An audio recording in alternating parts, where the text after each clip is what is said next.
This episode of A Guide Reborn is brought to you by Netflix. For a free 30-day trial, head on over to netflix.com/GameBreakerTV and consider that first show on me.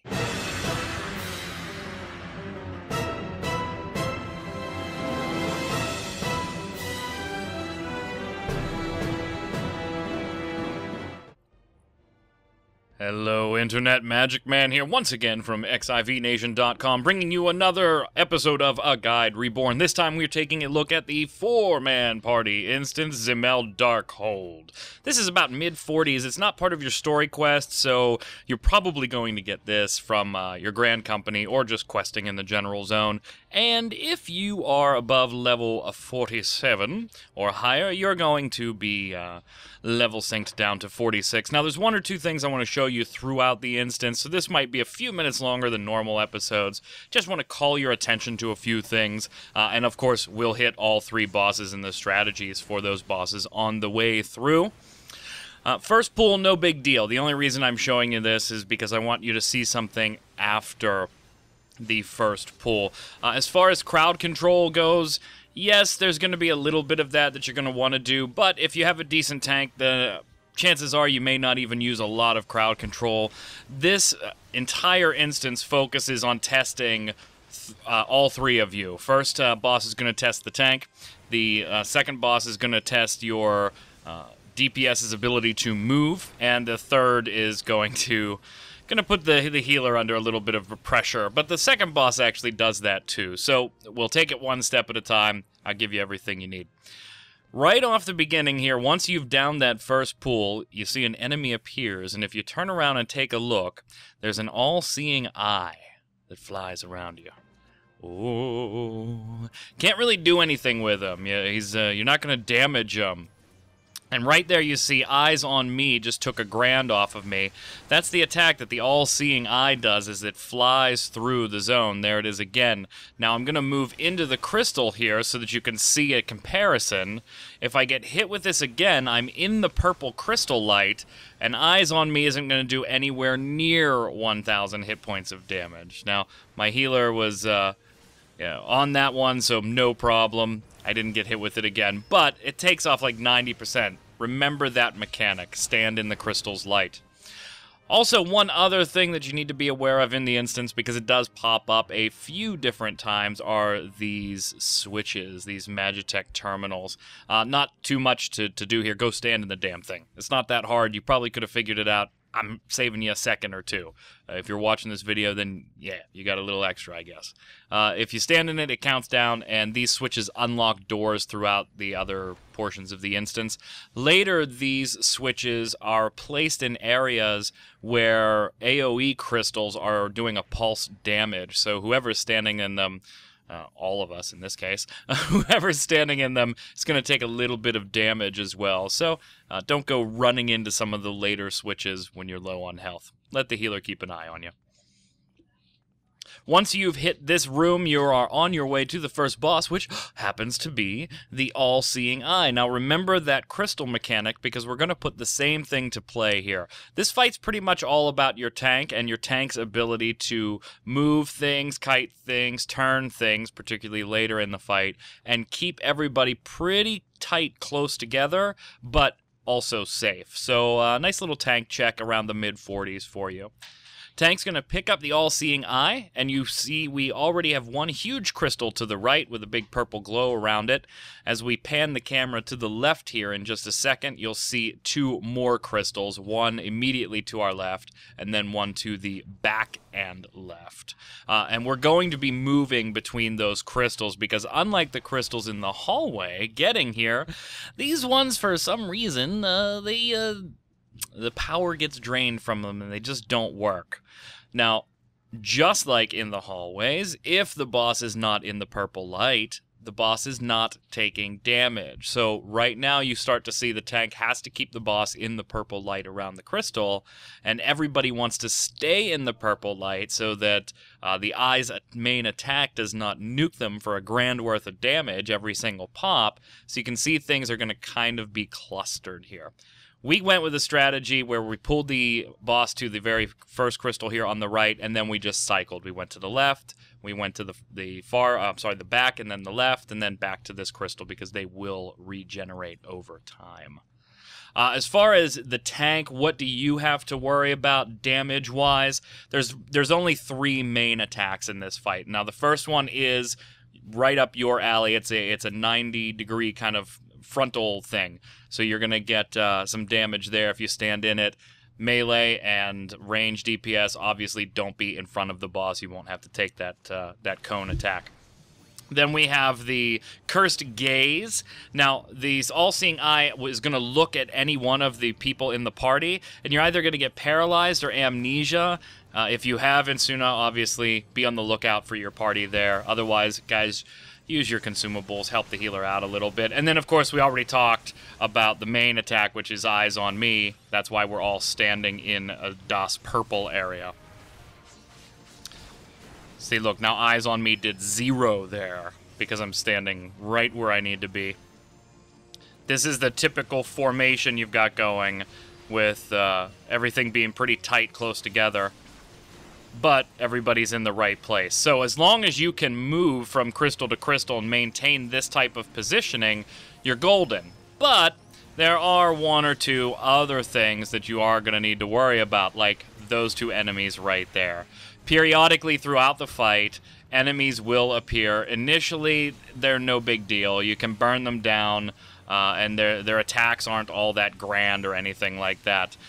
You can have the tank pick these up. I've found in multiple runs that it's probably just easier to have DPS nuke them. No biggie. I get hit with Eyes on Me here. We're in the middle of a transition. The crystal lost its power. We've got to go to the back crystal. We're going to down the adds as they come around.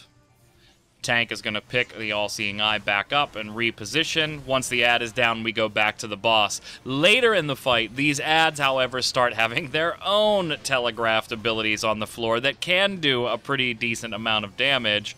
So it becomes all about positioning then. You've got to be able to move and stay out of what you're not supposed to be in.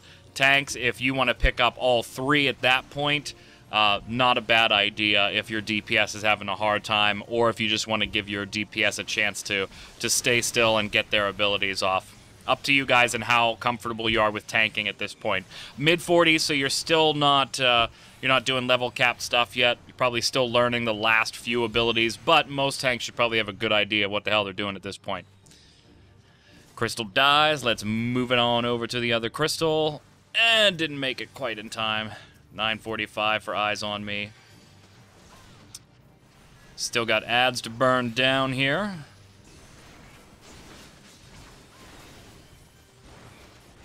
And we're going to continue this cycle, except we're going to hit the crystal at the right of the entrance that we initially started with. That's where we're headed back to once this crystal bursts.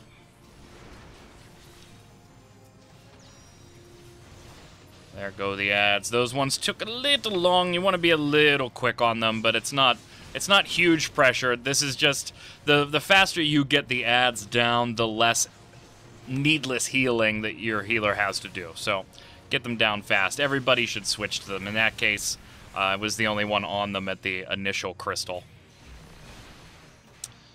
Book it on over to the right, into the purple, and get my Crystal Veil buff. Boom, Eyes on Me only does 100 damage. Now here, the adds have their own telegraphed abilities. They do come with a little bit of a knockback if you get caught in them, so you do want to avoid them. Otherwise, bad timing would knock you out of Crystal Veil, and Eyes on You would kill you. Awesome how that works, huh? And I'll just go ahead and get not take my own advice and get knocked back again. That's all right.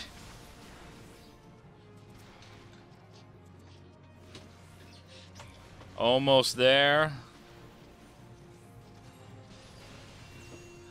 There are no new abilities at this point, so once you hit the 40% point and the 2 adds come out that start having telegraphed floor abilities, it's exactly a rinse and repeat. You're going to keep getting the same thing. So if you've made it to this point, the only thing that's going to stop you now is a stupid move on behalf of the tank and positioning, or I guess DPS, maybe pulling hate and doing something stupid, or the healer running out of mana. which really shouldn't happen in this particular fight.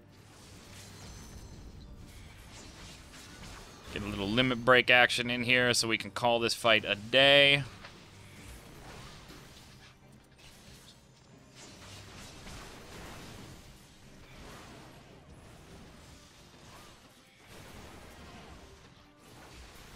There's one down, there's two down, back on the boss. Still plenty of time on this crystal, it's just starting to dim. We should be, I don't remember if we get him here, if we actually have to run. No, I think we get him here. Just barely. GG. Not too bad, and you know, now we start getting our tombstones, so that's cool too.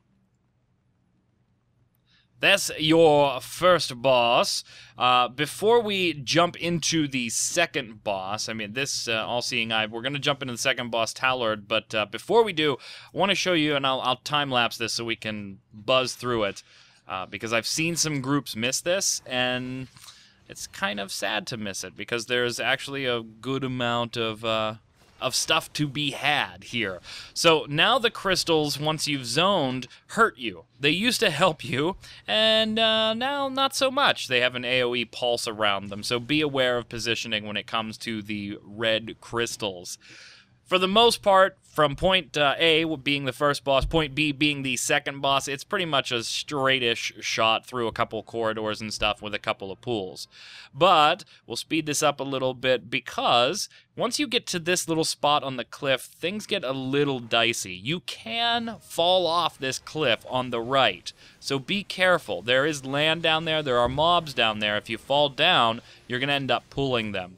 So this can be a little bit challenging, and yeah, this is going to look sparkly because everything's going so fast. But this one's just be a little careful on your pools here, Tank, because there are groups on the left in a little tunnel, there's groups on the other side of this pool, and then obviously there's big groups down the cliff on the right that if somebody falls, they're going to pull everything up the hill.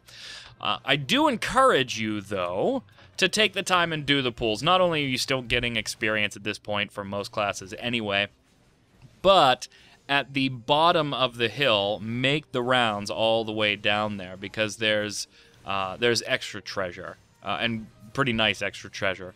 Here, have your CCs ready just in case. Like, everything booked it to the healer, so I dropped asleep real quick.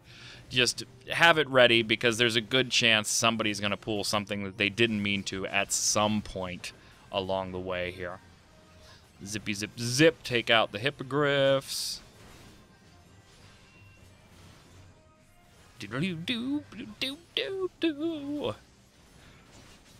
And now there's just treasure all over this cliff.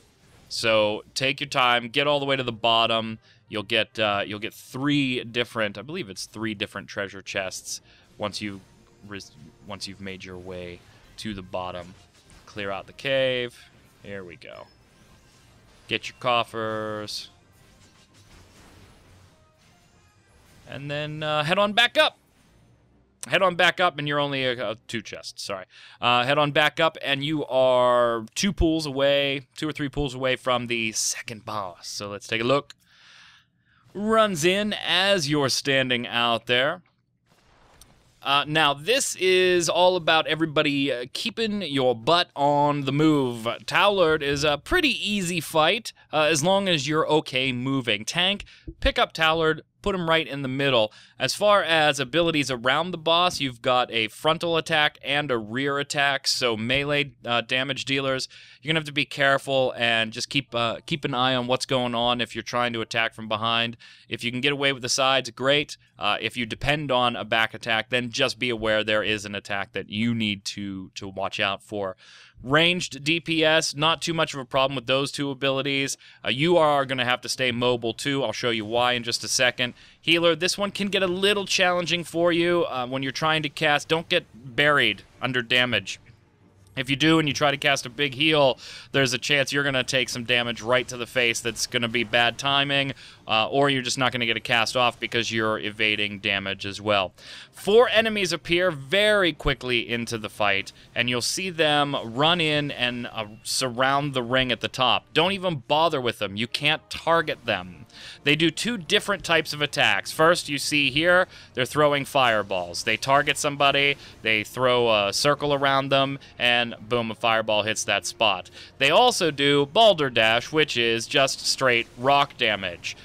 You can't do a damn thing about it. It's just going to come, it's going to punch you in the face. So don't worry about moving. Ranged, all you've got to do is do your damage, and when those red circles appear, book it. As Tallard takes more and more and more damage and gets closer to the end of this fight, obviously the ads start throwing boulders and the fireballs a lot faster, and that's where you can run into some problems if the healer gets a little bit behind. It's going to be a bit challenging to drop a big heal. All in all, this fight's not too bad. You shouldn't have any huge issues with it. As long as everybody gets going into it, hey, you're going to be ready to move a little bit, especially towards the end here, when these fire rings make a black mage's job a little challenging. So Fire 3 just isn't going to happen unless I get into position way early.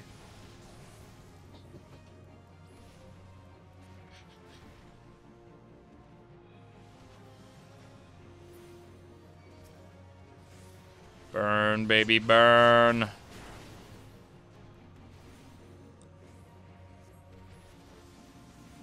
I actually don't think I've ever wiped to this boss, and I've done this dungeon probably 3 or 4 times. I really like the last boss of this dungeon. I don't think I've ever lost to this guy, even with a duty group, so you really shouldn't have a problem. Just keep on the move, and then GG, pick up your treasure, move on.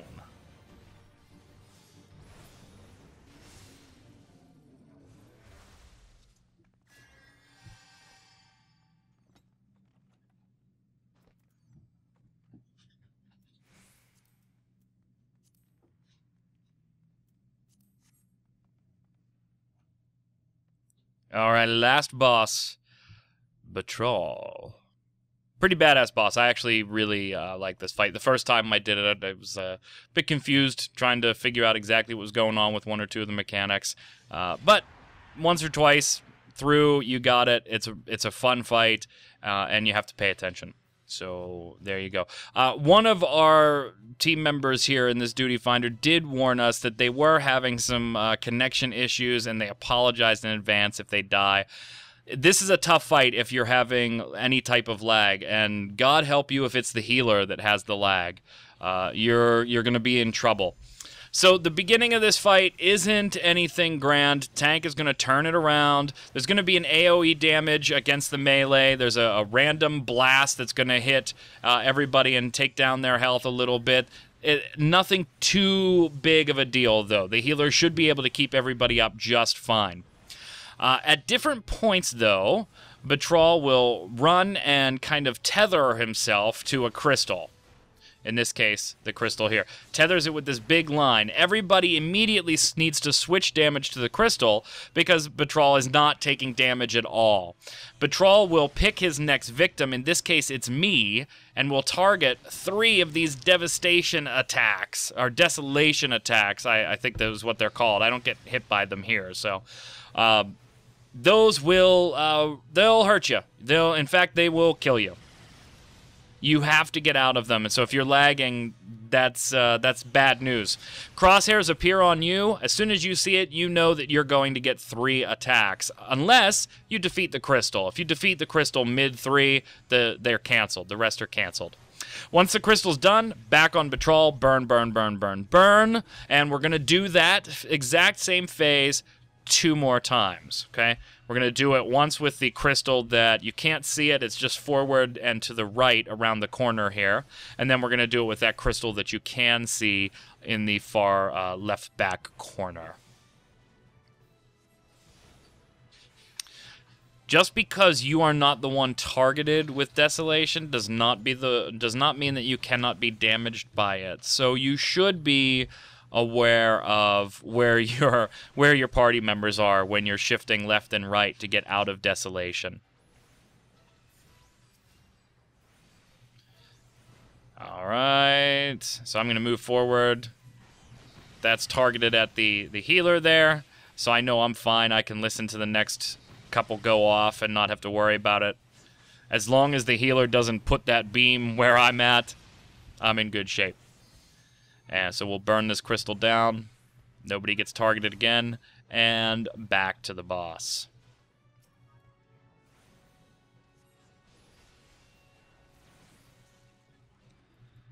Gonna burn some more. Now all 4 members are alive. I'm pretty sure the team member that warned us connection wasn't great does in fact bite it, and we have to 3-man the rest of this. But no big deal. This is also the type of fight that if you have a good healer, a good tank, you can afford to lose 1 DPS, as long as the DPS that you keep is doing a moderate amount of damage, because you can keep recycling the fight. Once the 3 crystals are dead, it's the same thing over and over and over again. It may take you a while, but I've seen some groups fight this for quite a long time, because it's just a tank and a healer, or a tank, a healer, and 1 DPS. And as long as you have a way to mitigate and heal the damage and stay out of everything, you can do that. So I'm the next target here for Desolation, so I'm going to keep moving forward since nobody's in that path. And it gives me the best opportunity to keep damage on the crystal. Alright, now that the crystals are dead, the fight changes just a little bit. Betrayal is now going to smack your tank around a lot more for a lot more damage. So, I wouldn't exactly call it an enrage timer there, but yeah, it's a bit stronger. Going to use Limit Break now. This is probably the phase you want to use it. Now, you can save it to the end of the phase if you want, but save it for this phase. And you can see that now we're getting lovely bad circles on the ground. Stay out of them. This isn't hard. There's just a lot of stuff going on that you have to watch out for. Eventually, these void circles will explode too, so you really don't want to be on them. Not only are they damaging you just by you standing in them, but then they also do their little explode thing. This isn't super challenging, but a lot of groups wipe to this because they're just not ready to do some of the movement that goes into the fight and that desolation attack right there. If you can't get out of that, or you put that in somebody else's path, you can inadvertently kill party members that were doing exactly what they were supposed to be doing. This is what I like to call more of a heads-up fight.